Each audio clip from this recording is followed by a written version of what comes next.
avazlıq əsər Xatirdən başlanğan muhabbət 1-ci qism. Kechiring, to'xtab tursangiz. Akbar shuncha tez mengib u qizga yetisholmadi. U qiz bak oldirash o'xshamamdi. Qizga yetisholmagan Akbar lasida bo'lib qoldi. Hamda qo'lidagi rangi o'ngib ketgan ayolchi so'mkini ko'tarib mengashdan xijil bo'lib qoldi bo'g'ay. U yoq bu yoq qarab qo'yatdi. Xuddi atrofidagi hamma kishilar Akbarga qaragandek tuyulib ketdi. Shunga qo'lidagi so'mkini xali bir joyga qo'yib yo'lga mangmoqchi bo'ldi. Lekin muhim narsalar bo'lib qolsa, yomon kishilar olib ketmasin. Biror amal qilib qizga qaytaray degan umid bilan beshini tuvan silib, cho'ng yo'lga chiqib, kichik mashinada uyga qaytmoqchi bo'ldi. Uyga borgandan keyin ko'chalarda so'mka ko'tarib olgan Akbarni ko'rgan xo'lim qo'shnilar hayronlik bilan qaraydi. Akbar bo'lsa, xuddi saqchidan qochgan o'g'ridek tez qadam bilan mang'atdi. Chunki ayolchi so'mka ko'tarib olganidan rostla haqiqatan bek o'ng'aysizlanayotdi. U oxir uyga kelib, ig'ir birni tinivatdi. Ondan uyning jimjitligidan uyda cho'nglarning yo'qligini bildi. Cho'nglar sirtga chiqib ketibdi-da, deb o'yladi. Ondan yotoq uyga kirib, so'mkini asta qo'ydi. Echib qarab baxmoqchi bo'ldi. Lekin unda qilsa yaxshi bo'lmaydiganligini bilib, tashqari uyga chiqib ketdi. Lekin uning xiyoli yana shu so'mkida edi. Oshmasam egisini qandoq bilaman. Bo'pti. Qasdan qilmagandan keyin nacharlik bo'lmaydi. Yana echib qarab boqay. Egisini topqidek fursat bo'lsa, qaytirib beray. Deganlarni o'ylab, so'mkining sirtmasini astag'ini ochdi. Dal shu chaqda sirtdan varang-churang ovozlar anglandi. Tezdan so'mkini narsalarning qaytiga yushirib qo'yib, sirtga chiqdi. Darvaqa cho'nglar kelgan edi. Cho'nglar Akbarni ko'rib hayron qoldi. "Voy, sen bu vaqtda bu yerda turasan-ku. Dem oldingmi ya?" "Abla, men ishga boratdim." Akbar shundoq deb kulgan peti uydan chiqib, tez qadamlar minib ishga yurib ketdi. Akbar jiddiylashgan holda uydagilar bilan xo'shlashib, tez qadam ilib ishga yurib ketdi. Pat soatga qaraydi. Yangi xizmatga chiqqan bo'lg'ash, asosan degudek vaqtida boradi. Lekin bugun nima ish qilib buncha bexasta bo'lib qolganligidan o'ziga achchiq kelib qoladi. U ish o'rniga keldi. Uning xizmatdoshi uningga savol nazarda qaradi. Xuddi nima ishga kechikdan yangi xizmatga chiqib bunda qilganing nimasi degandekla. Akbar yengilgina dolisini chiqarib, miyqida kulib qo'yib, o'rniga kelib o'ltirdi. Akbar kunning tezroq o'tishini, tezroq kech bo'lib, uyga boldiroq qaytishini taqozolik bilan kutib Akbar azaldan bir qitimmi vaqtning tezroq o'tishini buncha intizorlik ilkida kutib boqmagan edi. Oxiri kutgan daqiqalarmi kelib, ishdan tushish vaqti bo'ldi. Akbar tezla aldirab ishxonasidan chiqdi. Ondan kunda ko'cha mashinasida mangadigan yo'lni kichik mashinada mangdi. Akbar turib o'ziga hayron qoladi. Bu koni so'mka ichidagi narsaga nimacha qiziqib qolganligiga hech aqlim yetmaydi. Uyga ozliq qolganda kalisidan bir xiyol kechdi. Sho'pirstam, xafa bo'lmay orqaga qaytsak, meni marhabo tez tomoqxonasining oldiga olib qo'ysangiz, deb tushdan keyin shu qizchaqning so'mkini qo'yib aldirab unutib qolgan joyining ismini sho'pirga aytib berdi. Chunki Akbar qizni so'mkasini izlab kelgan. Shu joyda bo'lib qolsa degan o'ylagan edi. Lekin har qancha bo'lsa-mu, qizning tushdan kechgacha u yerda bir so'mkani ko'tarib turdig'ini o'ylamadi. Adam jiddiylashganda shunday bo'lsa kerak. Akbar degan joyiga keldi. Sho'pirga pul berishni unutib, mashinadan tezlik tushib, hiliqi yo'l yoqasidagi o'rindiqqa bordi. Lekin qizning qarisi tugul tuzuk odam ko'rinmaydi. Akbar o'zining bu aqlsizligidan sal xijil bo'lib qoldi. Ham u yoq bu yoqqa qarab etib, orqasiga yenibla yana yiliq taksiga chiqib sho'pirga Sho'pir ustam boya degan adresga olib qo'ysizlar. Voy ukam, sizga bir ish yo'qdi, ha? Yo'q, hech qanday ish yo'q. Akbar bakla o'ng'aysizlanib ketdi. Uyiga mu kelib oldi. Lekin kalsida nurg'un xiyol bo'lg'ashqa, shopurga kiro haqqini berishni unutib mangdi. Shopur ustam o'zi chaqchaqchi kishi bo'lsa kerak. Oy, ukam, qarsam yomon aldirash tursiz, ha? Ha shu aldiraydim. Ey ukam, men mashinaga havo qachilamay, xalq puliga gaz qachilab ekanman. Xapolmay bir ashu. Ha, voy kechiring aka. Mush kallamni unutib qaptiman. Qancha pul bo'ldi? Hech qiz yo'q. Shu asli demaydi ekan. Lekin demasam bo'lmagidak, ha? Dedi kulib turib. O'zingiz chaqlab berasiz, ukam. Akbar ham kulgan ham xijil bo'lib o'ng'aysizlangan holda oshqinini qaytirmang deb 20 so'm pulni elib shopurga tangladi. Shopur ustam, rahmat amsa, sat bo'ldi, ha? Voy aqay ukam, undaq ishlaydigan bo'lib qoladi. Maqalamsa, ko'rishib turamiz. Degan peti mashinasini haydab ketib qoldi. Akbar bo'lsa shopurning tani aralash qiziqarli gapiga kulgach uyga yurib ketdi. Uyga kirib, cho'nglar bilan salomlashgandan keyin tamoq pishqanni chaqiringlar deb qo'yib, yotoq uyga kirib ketdi. Yotoq uyga kiribla so'mkini qo'liga oldi. So'mkining sirtmasini amdil echib turishiga. Akbar, sening do'sting kelibdi. Tezroq chiqa deb chaqirdi. Tezla so'mkini yana narsa keraklarning orasiga tiqib qo'yib, tez qadam bilan sirtqa chiqib, terikkan talaffuzda. Voy kimki? Endi bir orom olay desam. Ajab bir. Men adash, men. O'zinggo ayjil o'si bir yo'qlab o'tay demaysa. Endi uyingga kelsam nima gap bu? Voy adash bu senmiding? Kela jinim adash. Kechirgan. Mundaqla deb qo'ydim. Kela, Turgut. Deb quchoqlashib ko'rishib, to'rga boshlab choy qo'ydi. Asli bu Akbarning to'liq o'tirlarda birga o'qib, shundoq yaqin o'tgan jon-jigar do'sti Anqar edi. Ular qizg'in paranga tushib, qiziqarli ham ko'ngillik o'tgan maktab hayotlarini eslashib o'tdi. Ha, adash Akbar, anglasam doktor bo'lib ketibsan-a? Bizni haqsiz davolamsa ya? Qo'lim ko'ksimda jinim adash. O'zingchi nima ish qilib ketding? Savoqdoshlar bilan izlashyotamsa ya? Men shu chat bir yezda o'qituvchilik qilyapman. O'zim talab qilib bordim. Haqiqatan haqiqiy bilimga tashna g'unchilar borkan adash. O'zimdan faxrlanib qolaman degina. Mush tunugin cho'nglarni yo'qlab kelgan. Cho'nglardan sening mush yerdagi xizmatga chiqqaningni bilib, bir salomlashib kelay deb kelishimdi. Aka adash qo'lingni yaraysanjimi? Aloqalashib turayli, ha? Shunchalik qizg'in paranglashdi. Uninggacha tamoq pishib, hamma birlikda g'izalandi. Ondan Anqar xo'shlashib uyiga qaytdi. Akbar yana cho'nglarga kashlik tilak tilib etib, udul yotoq uyga kirib, so'mkining ig'izini ochdi. So'mkini echibla hayron qoldi. So'mki ichidagi narsalar qaramoqqa muhim emasdek motoratdi. Hamma narsalarni elib tafsiliy qaradi. Ham o'zining bugun shu so'mki uchun qilganlarini o'ylab, o'ziga kulgisi kelib qoldi. So'mkida ko'nrab tashlari yirtilib ketgan 2 parcha xotira turadi. Yaymidan olgan bo'lsa kerak, qaramoqqa arzonliq chiqib turadigan kichik bir yog'liq turadi. Akbar ko'nglida voy bu arzimas narsa bo'g'ach.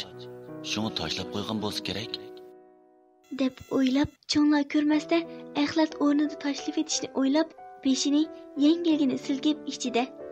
Hay, mush quruq so'mkini deb bugun qilganlarim a.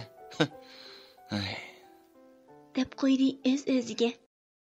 Xotirani elib so'mkaga salay deb turishiga bir xotira qo'lidan tushib ketdi. Xotirani alay deb pastga qaradi-yu cho'chib ketdi. Ko'zlarini yengil o'g'lib etib qayta qaradi. Chunki ko'zlariga ishonmayla qolgan edi. Chunki xotirning etilib qolgan bir betida Bəkmi gözəl, xuddi rivoyatdagi maliklardek gözəl qizning rasmi turadi. Akbar ittiklik bilan xotirani oldi. Ondan yonbatga qaradi. Yonbatda to'liq chiroyli yozilgan. Xo'shal o'tgan bir kunim deb tema qo'yib boshlangan kundalik ahamiyatli ish faoliyatlari yozilib turadi. Akbar hayronlikda xotiraning hamma varaqlarini yangilgina varaqlab chiqdi. Asli bu u qizning hayot kartinasining bir qismi ekan emasmi? Nima degan astoydil qiz bu? deb o'ylab, yana bir xotirani qo'lga oldi. Uningdami shundoq yil, oy, kun aniq silingan, qayg'u, azob aks ettirilgan bir xotir ekanligini bildi. Lekin tafsiliy o'qishga jur'at qilolmadi. Akbar mundaq o'ylagan edi. Yo'q. Bu degan bir qizning maxfiyatligi. Men ko'rsam qandoq bo'ladi? Yana o'yladi. Hech qiz yo'q. Navoda o'qish jarayonida qizning adresini bilib qolsam, yetkazib beraman emasmi? Shundaq chigish xayollar ichidan chiqolmagan Akbar so'mkini yig'ishtirib, o'zini karvatga tashladi. Ko'z oldida tushdan orqasidalla g'uva ko'rgan qiz bilan boyiq suratdagi qizni bog'lab tasavvur qiladi. Oyga chiqmas xayollar ilgida Akbar shirin uyquga ketdi. "Hoy, Akbarjon bolam, bugun ishga bormamsa, hajab uxlab ketding. Tez tur. Kun chiqqili ne vaqt? Soat 7dan oshdi juma." Apisining to'lishi bilan Akbar tezla o'rnidan turib, sirtqi uyga chiqib, "Abla, ana, nimishqa baldurroq uyg'otib etmadingiz? Mushu vaqtcha uxlab ketibdiman emasmi?" dedi xijil bo'lgan holda. Chunki cho'pchong bo'lib qolgan bir o'g'ilni onasi uyg'otib yursa, albatta yaxshi bo'lmaydi-da. "Ha, bolam, shu bugun shanba ekan. Qara, seni dam oldi deb o'ylab, shuni uyg'otmagan. Yaqindan bek charchab ketding emasmi?" "Nima? Bugun shanbami?" "Hey, ma balani, kunning nimaligini bilmay ishlaydigan. Mang bolam, yuzingni yuvib nashta qil. Ondan Anqar bilan xo'shlashib kel.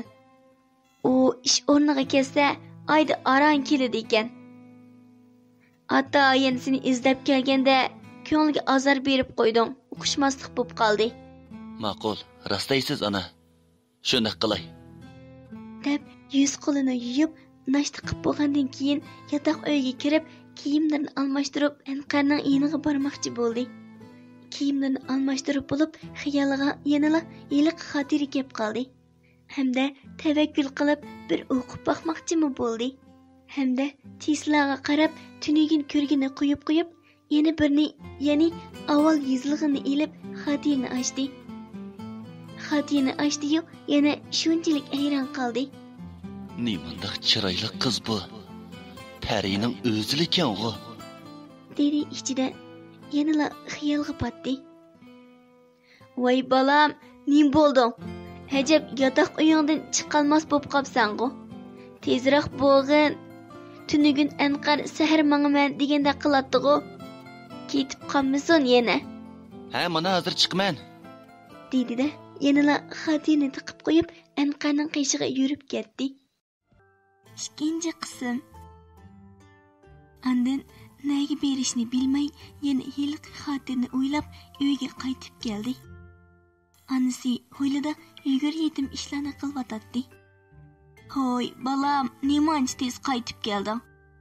Anqar bilan ko'rishdingmi?" "Ha, ana. Salla kechikkan bo'lsam ketib qoladi ekan. Ishning oldida do'qurchib qoldik. Bekatga billa berib, xo'shlashib qaytib keldim." "Yaxshi bo'pti, balam. Yomon, esil bola bo'pti. Bu shundaq yaxshi sharoitlardan voz kechib, chat yerini tanladi." "Ha, shundaq ana. Agar fursat bo'lsa, men shunday qilsam qo'llamsiz." dedi kulib turib. "Albatta, balam, albatta. Shu yo'l yiroq bo'lg'ashqa nurg'un kishilar kasal ko'rsatkili shaharga kelolmaydi. Iqtisodliq doktorlar undaq sharoitga ko'nilmay, ham o'zini loyiq ko'rmay sharoiti yaxshi yerlarni tanlaydi. Bo'ldi. Jiq gap qilmay." Shundaq fursat bo'lsa, jon deb qo'llayman jinim bolam. Rahmat sizga ana. Siz meni mushunda qo'lg'ashqa mening bugunim bo'lgan. Qanday ana? Men yordamlashadigan ish bormi? Yo'q bolam. Necha vaqtdan beri bakla charchab ketdi. Bugun yaxshiroq bir orom ilib olgan. Ma'qulamsa, bir ish bo'z chaqiring ana. Ma'qul. Akbar anasi bilan munda qizg'in paranglashmaganiga xeyli bo'lg'ashqamikin qalbi boshqacha ilib ketdi. Andin yotoq uyga kirib, eshikni ichidan taqab, ikki xotirni tang ilib, chislaga qarab, birini qo'yib, yana birini qo'lga ilib, o'zini karvatga tashlab, xotirning beshini ochdi. Yana shu birinchi betida Uma bir go'zal qizning simasi ko'rinadi. Rasmga qarab, "Nimanda go'zal siz?" deb o'zi kulib bat o'ridi. "Va, po'chirkisimi nihoyat chiroyli ekan. Astoydillik degan shu-da." deb xatlarga ko'zi yurtdi. Xotirdan o'zinde inson hayoti shunday bo'lsa kerak. Ba'zilarimiz kichikgina ishlardan xushallik tepib, hayotimizni ma'noga ega qilish uchun tirishsaqmi, yana oxirida erishganimiz azobdan boshqa hech narsa emas ekan. Tirishqantib, arzu armonlarimning reallikka aylanishi uchun eg'ir sinoqlarga kulib turib bardoshlik bergan edim. Lekin nemishqa? Erishganim azobdan boshqa hech narsa emas. Jinim ana, siz bo'lgan bo'lsangiz, balki bu azoblarni ko'rmas bo'lg'aydim. Dadamdek, tog'dek yo'ligim bo'lsa edi. Bu eg'irchiliklar uncha eg'ir bilinmas. Menmu buncha azoblanmas bo'lg'aydim. Hali ham chidayman. Mehribon momam, qadrlik enim uchun chidishim kerak. Chunki men sizning qizingiz. Chunki men sizning faxringiz. Xayr, bu kunlarni o'tib, bahordek illiq kunlarim kelar. 2013-yili 4-oyning 27-kuni. Akbar xotirning birinchi betini o'qibla xiyolga cho'kdi. Qaraganda bu bir qaysar qiz. Lekin taqdiri ochiq qiz o'xshaydi. Bu so'zlardan qaraganda yetim qiz bo'lsa kerak. Xotirning davomini o'qishga jur'at qilolmadi. Chunki u beshidala buncha azoblik boshlangan tursa, davomi qanchalik davomlashgandi deganlarni o'ylab, ko'ngli yerim holda xotirni yana davomli qo'yadigan yerga qo'yib, o'zini karvatga tashladi. Ayiqi chiqmas xiyollar qizning turmushini har xil usulda tafakkur qilib baxtdi. Lekin yana bir yerlarning bir qanday ekanligini his qilib, xiyollarni davom etishga ilojisiz qoldi. Shunga qizning hayotini to'liq tushungisi kelib, yana shu xotirni ilib o'qishga boshladi. Xotirdan o'zinde: "Qadrli ona, mehribon dada, sizlarni pek sevgandim. Sizlar bizni vaqtsiz tashlab ketgandan beri kulki qandoq bo'ladi unutib qolayli dedim. Inim qaysar, ba'zida dadam onamla qiynay, ularni pek sevgandim. Deganida nima deyishimni bilmay qolaman. Bugun inimning tug'ilgan kuni. Onunga tug'ilgan kuni bo'lsa-mu, sizlarning yo'qligingizni chandurmaslik uchun bog'chaga opirib o'ynatdim. Momamni birga ilib bordim. Qaysar bek xush bo'ldi. Albatta, men shu. Biroq sizlar bo'lgan bo'lsanglar, boshqacha bo'lar edi. Lekin ana, dada, xotirjam bo'linglar. Inimni cho'qim yaxshi odam qilib tarbiyalab chiqaman. Momamning holidamu cho'qim yaxshi xabar olaman. 2013-yili 4-oyning 28-kuni Akbar bu xatlarni ko'rib, qizga haqiqatan qoyil bo'ldi. Davomiga texmi qiziqib qoldi. Xotirdan o'zinde: qadrli dada, mehribon ana, mana hash-pash deguncha sizlarning bizdan ayrilganinglarga 4 yil bo'pti. Shunda to'g'ri, dal 4 yil. Enim tug'ilib 1 yoshga kiray deganida bizdan tangla vaqtsiz ayrilgandinglar. Mana hozir enim Qaysarmi maktab yeshiga to'yishib qoldi. Menmi ilgirgidimi Qaysarak bo'lib ketdim. Ilmi momam meni boshlang'ich maktabning 2-yilliqcha bo'lsimi o'qitib qo'yibdi ekan. Shunga hozir mushunda qalam daftar bilan sirdishib dardlarimni to'kadigan, meni mangu tashlamaydigan, meni boshqalardek kamsitmaydigan hamrohim qilib oldi. Bo'lmasa sarg'ayib kimlarga dardimni to'kar, go'hardek yoshlarimni qaysi bir nodon kishilarga ko'rsatar bo'lg'aydim. Hozir mening birdan bir nishonim enimni sizlar qo'ygan ismga loyiq qaysar bir erkak qilib yetishtirib chiqish. Ishqilib ko'nglimda orzularim ko'p. Lekin hammani men uchun enimning vujudga chiqara oladiganiga ishonaman. Chunki orzu mening, lekin menda reallik aylantirgudek sharoit yo'q. Lekin cho'qim enimga shunday sharoit yaratib beraman. Haras hozir enim balla bog'chisida o'qiyotidi. Ba'zi so'zlarni xazuch qila oladigan bo'pti. Shunda xush bo'ldim. Bo'ldi. Bugun mush yerga chiday. Chunki nurg'un ishlar meni kutib turibdi. Ish qilib hozir kunlarim xeyli xushal. 2013-yili 4-oyning 29-kuni. Bu qiz aran 2 yil o'qidim deydi-ku. Neni o'qiganlarmi haftalik xotirlarni bunday yurakni ezgulik yozamaydi. Haras. Akbarning kalisidan yana bir xiyol kechdi. Bu qiz qancha yoshga kirgandi? Shuncha yillardan beri inisi ham cho'nganisining oldin xabar etgaygudak. Ham bu so'zlardan qaraganda hozir shu 20 yoshning to'pisida o'xshaydi. Lekin rasmga qarsam-ku 17-18 yoshlardagidek ko'ringan. Bu qiz nimancha ismi zodi nimadu? Akbar shularni xiyol qilib, yana qizni haqiqiy tushunishning birdan bir to'g'ri tanlashi, xotirni davomli o'qish ekanligini his qildi. Bat o'rib, xotirni tafsili o'qib chiqdi.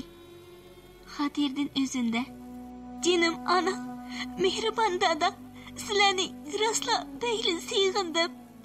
Sizlarning yo'qliginglar cho'ng bo'lgan siri behli chinayotdi. Bugun hep shundoq bo'ldi." Enimning maktabida ota-onalar yig'ini borishgandiq. Men borgan edim. Muallim uyimizning ahvolini bilmagan ekan. Savoqdoshlar ham ota-onalarning oldidalar. Siz kelsangiz bo'lmaydi. Cho'qim bolaning homiysi bo'lgan onasi yoki dadasi qatnashishi yaxshi bo'ladi. Kelar qatim cho'qim opangiz yoki dadangiz kelsin, dedi. Shu chaqdala yuragim laxta bo'lib ketdi. Qaysarjon ham yig'lab turib: Muallim, mening onamni, dadamni tanimsiz? Ular nerede? Bana aytib bering-chi. Ocham va momamdan so'rsam, ular endi qaytib kelmaydigan yerga ketibdi. Lekin mening ularni bekli ko'ygim bor. deb nurg'un so'zlarni qilib yig'lab ketdi. Muallimmi bekli o'ng'aysizlanib ketdi. Sinfning kayfiyati boshdan oxiri intoy tuvan bo'ldi ana. Hammasi mening savalligim. Aytinglar-chi, men qanday qilay? Enim Qaysarga bu ishlarni qanday tushundiray ana? Bu ishlarni bilgandan keyin u qanday bo'lib ketdi? Tushlarimga kirib yo'l ko'rsatjanglar-chi ana, jinim dada. Akbarning ko'zidan 2 tomchi yosh o'zimi sezmagan holda sirg'ib tushdi. Akbarning kalasida nurg'un savollar. Bu bichora qizga hurmat, kichkina notavon sabiga bo'lgan hisdoshlikdan boshqa hech qancha xiyol yo'q edi. Akbar eshikning kuchab urilishidan tezdan cho'chibla xotirni yushirib qo'yib berib eshikni ochdi. Akbarning onasi eshikdan so'zlab kirdi. Voy balam, yaqindan beri ajab bir bo'p qopsan-ku. Eshikni chekiyotganimga xeli bo'ldi. Nimandaq ochmaysan deyman. Ha, ana shu Bo'ldi. Balam, hech qisi yo'q. Boshqa ishim yo'q shu. Dadangni bozordan kebab degandaklarni elib kelibdi-ekan. Hem tamoqmi tayyor bo'lib qoldi. Shu bili yeyli deb chaqirgan. Ma'qul. Tamoq jarayonida hammalar qizg'in paranglashib o'ltirib tamoq yedi. Lekin Akbarning butun xiyoli shu notavon qizning xotirasida. U qiz qandoq bo'lgandi? Inisini rostla shundoq yaxshi tarbiyalaganmidi? Yana qandoq ochiq qismatlarni beshidan o'tkazgandi? Degandeklarni xiyol qilib o'ltirdi. Akbarning bu holini ko'rgan onasi Akbarni yana o'ng'aysizlantirib qo'yg'isi kelmadi. Aslida onasining xiyoli tamoqdan keyin Akbar bilan birga urug' tuqqanlarning kiga berish edi. Shunga o'g'lim Akbar, Fatima ochingizga boramiz deb qo'yibdi-ekanman. Biz berib kelaylik. Siz armongizni elib eling. Azizdan boshlab yana jafoliq ishlab ketasiz emasmi bolam? dedi. Akbar ma'qul amsa deb o'dil yotoq uyga kirib, ishini taqabla xotirni qo'liga oldi. Xotirdan o'zinde. Jinim ana, jinim dada, men qandoq qilay? Menga bir yo'l ko'rsatsanlar-chi. Qaysar ana shu qitimliq ota-onalar yig'inidan boshlab boshqachalar bo'lib qoldi. Uning sabiyligi asli go'zal kulgilarga to'lish kerak edi-ku. Mana to'p-to'g'ri o ishqi bir oyga yaqin bo'lay degan bo'lsa-mu, uning ana shu kundan tortib tatliq bir kulganini ilgirki sho'xliqlaridan asla asar qolmadi. Amaliy ahvolni aytay desam, u texi kichik. Dada, bu zarbalarga bardoshlik berolmay qolishidan ansirayman ana. Ammo pat-patla. Ocha, senden ötüney, anam dadamның yanığı baraylı bulamdı.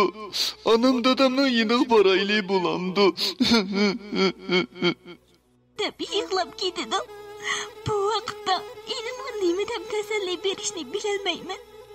Chunki shu vaqtda men ichimdan tegishib, o'zimga o'zim tasalli berolmaydigan tursam, bu go'dak sabi enimga nima deyman? Yana kelib, momamning ahvoli barg'asi nacharlab ketyotdi. Doktorxonaga opirishni o'yladim. Momamga shunchalik yolvirdim. Lekin momam faqat qo'shilmadi. Belki momamning o'yligini bordi. Bu qari kunlar qachon ketdi? 2013-yili 4-oyning 30-kuni.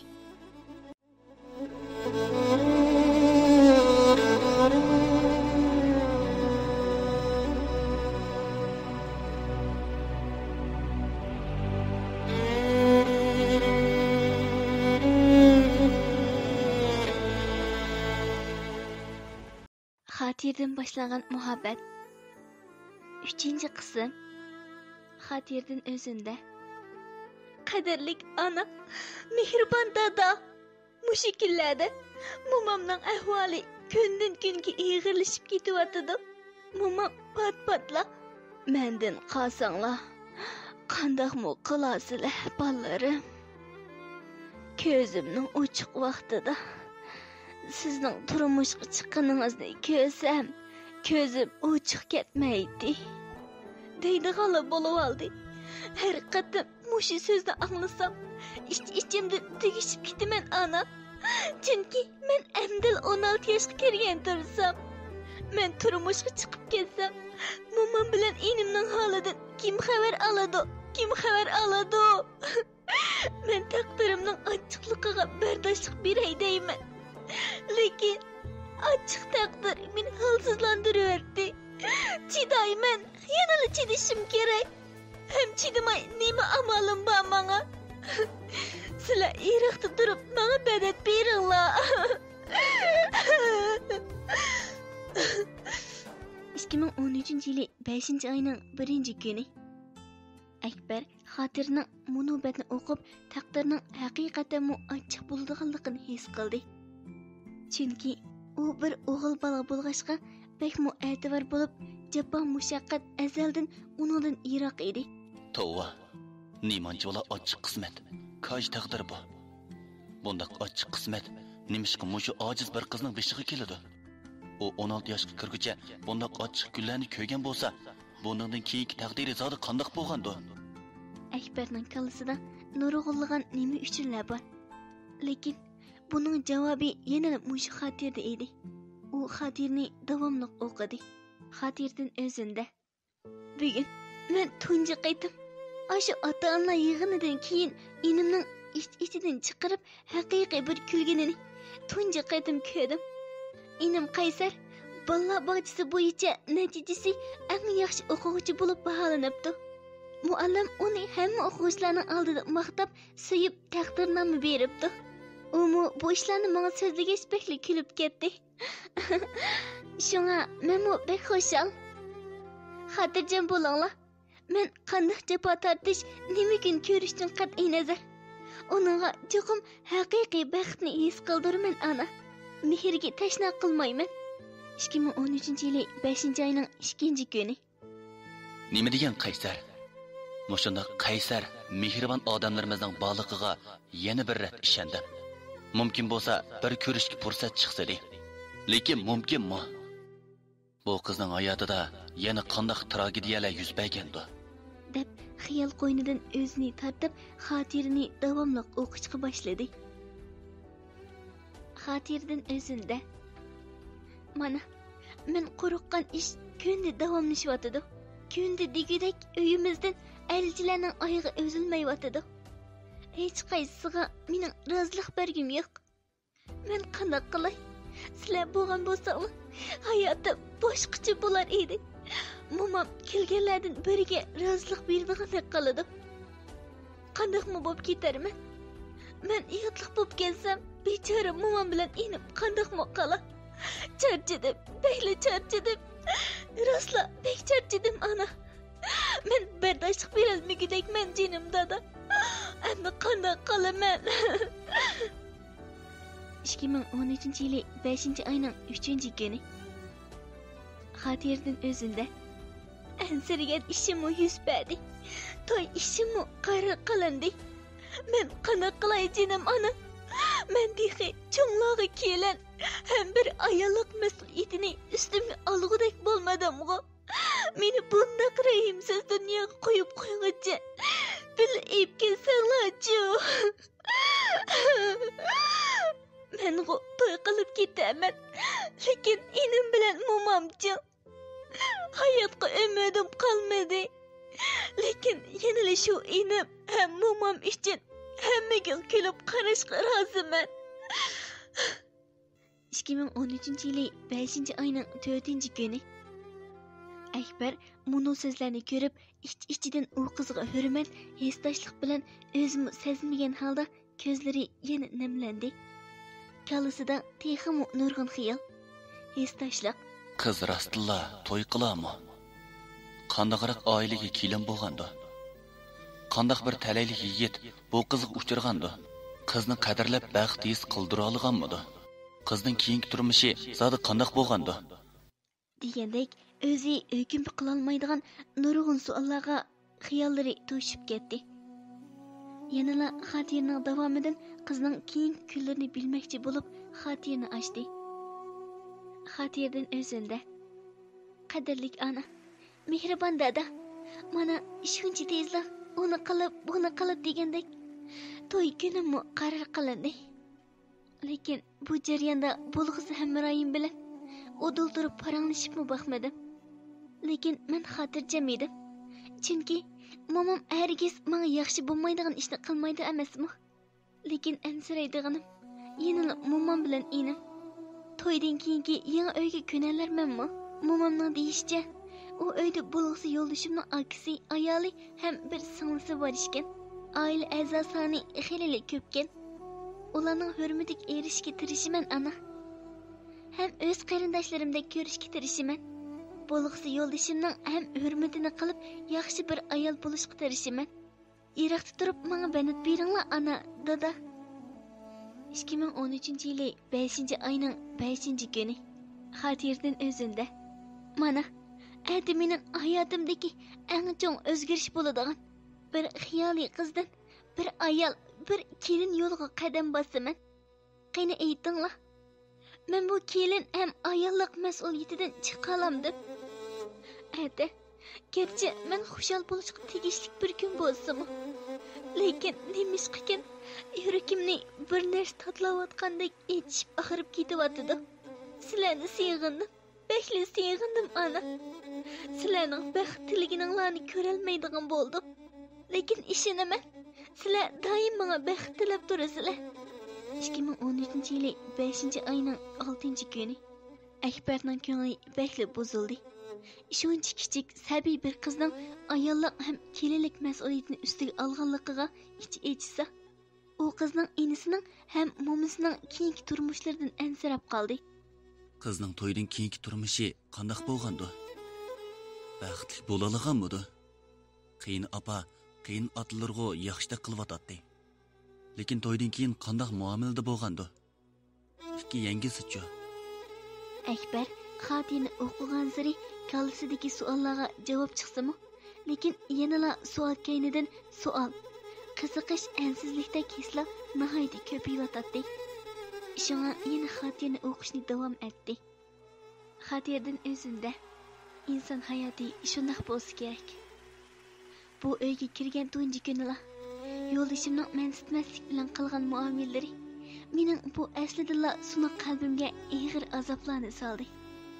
Amaliyotda to'yning 2-kuni ki o'g'il qiyni opa tarafga salomga bos to'g'ri bo'ladi. Lekin mana bugun to'yning 2-kuni kech soat 11 bo'lsa-mu, yo'ldashim atigan qoq saharda sirtqa chiqib ketgan pedi hozirgacha qarasimi ko'rinmadi. Momam bechora esil tayyorliklarni qilolmasa-mu, o'ziga tushlik qilgan bo'lg'aydi. Ko'ngli qanchami yerim bo'lgandi, qancha azoblangandi. Kecha shunday jimjit, shunday timtas edi. Yanala men g'ayribning ko'zlari uyqudan bedardir. Jenim dada, jenim mehribon ana. Men tirishib kelayotgan edim-ku.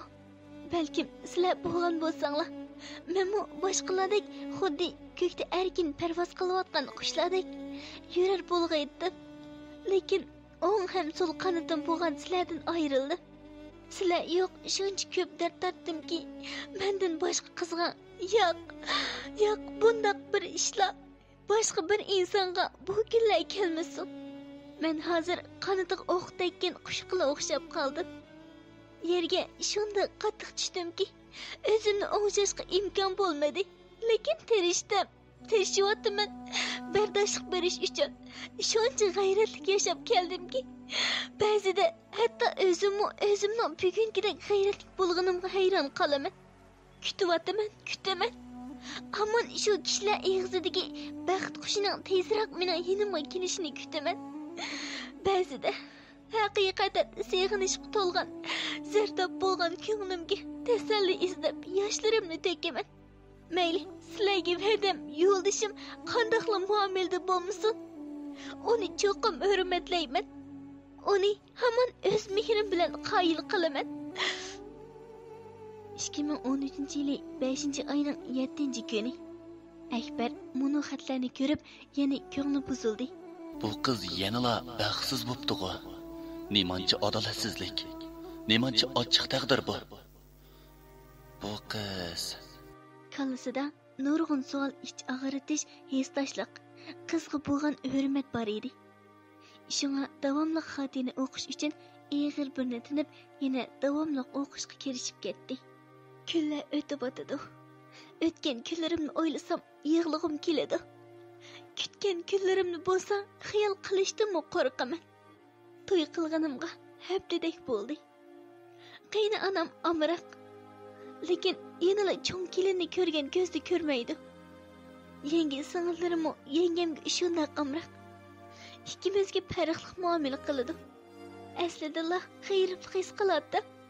Lekin hozir texmo shunday. O'zimni bekli ortiqcha bir insondek, mehrga arzimaydigan bir odamdek his qilyapman. Yo'ldashim bu, xizmatim aldirash deb adigini qaqsaharda chiqib kelsa, kechda yerim kechida kiradim. Lekin bir ig'izmi ahvoling qanday deb so'rabmi qo'ymaydi. Mehribon momamni, umoq inim Qaysarni bekli siyg'andim. Lekin cho'ng uyga berib kelay deyolmadim. Mening hayotim siyg'inish, urush, kamsitilish, chatga qiqilish bilan o'tamdigandi. Ajiba, kishilar aytgandek azroq baxt, xushallikdan qilchi haqqim yo'qmi? 2013-yili 5-oyning 8-kuni. Xotiradan o'zinde. Jinim ana, mehribon dada, meni kechiringlar. Momam meni beqib cho'ng qilgan bo'lsam, oxirgi tiniqlarida uningga hamroh bo'lolmadim. Oxirgi damlarida uni g'iribon uyga tashlab qo'ydim. O'zimning tortinchoqligi meni yana bir cheksiz pushaymonga qo'ydi. Momam menga shuncha tortishgandi, lekin men shunchalik yaramasmi? Momamni yolg'izlikda sutib qo'ydim. Lekin yangi tuqqanlarimdan hech qaysi kelmadi. Biri-birimiz aldirash desa, biri men qo'rqaman degandek bahonalarni ko'rsatib, dastlabdilar har tarafda chandirishyotdi. Akbar bunu so'zlarni o'qib, nima qilishni bilolmay qoldi. Faqat o'z-o'ziga: Of, bechora qiz. Hayot nimishqa mushundoq dili sunuq, mehribon kishilarni yig'ildigandu. Momisi uning birdan-bir yo'lanchiki edi-ku. Endi mehribon momisnimi uningdan ayradi. Taqdir degan mushundoq ochiq bo'lamdigandu. Bundoq ig'ir kunni ko'rsam, men butunlay tugishib ketib bo'g'itdim. U qiz qandoqmi? Tuman savol kallasida agitdi. Lekin Akbar xotirni davomli o'qishdan royandi. Chunki Akbar qo'rqdi. Shundoq rostla qo'rqdi. U qizning o'valchiliklarini anglashdan qo'rqdi. Lekin qizga bo'lgan hurmat, ich ag'irtish, esdashlik qizning keyingi turmushlaridagi o'ng'ishsizlikqa qiziqish hislari bilan kallasidagi cheksiz xayollar Akbarni qiynaydi. Akbarning qiz bilan tanishqisi, qismatlarini o'z ig'zidan anglag'isi keladi. Lekin buning mumkin bo'lmaydiganligini obdan his qilib yetalaydi. Akbar xayollar bilan tatliq uyquga ketdi.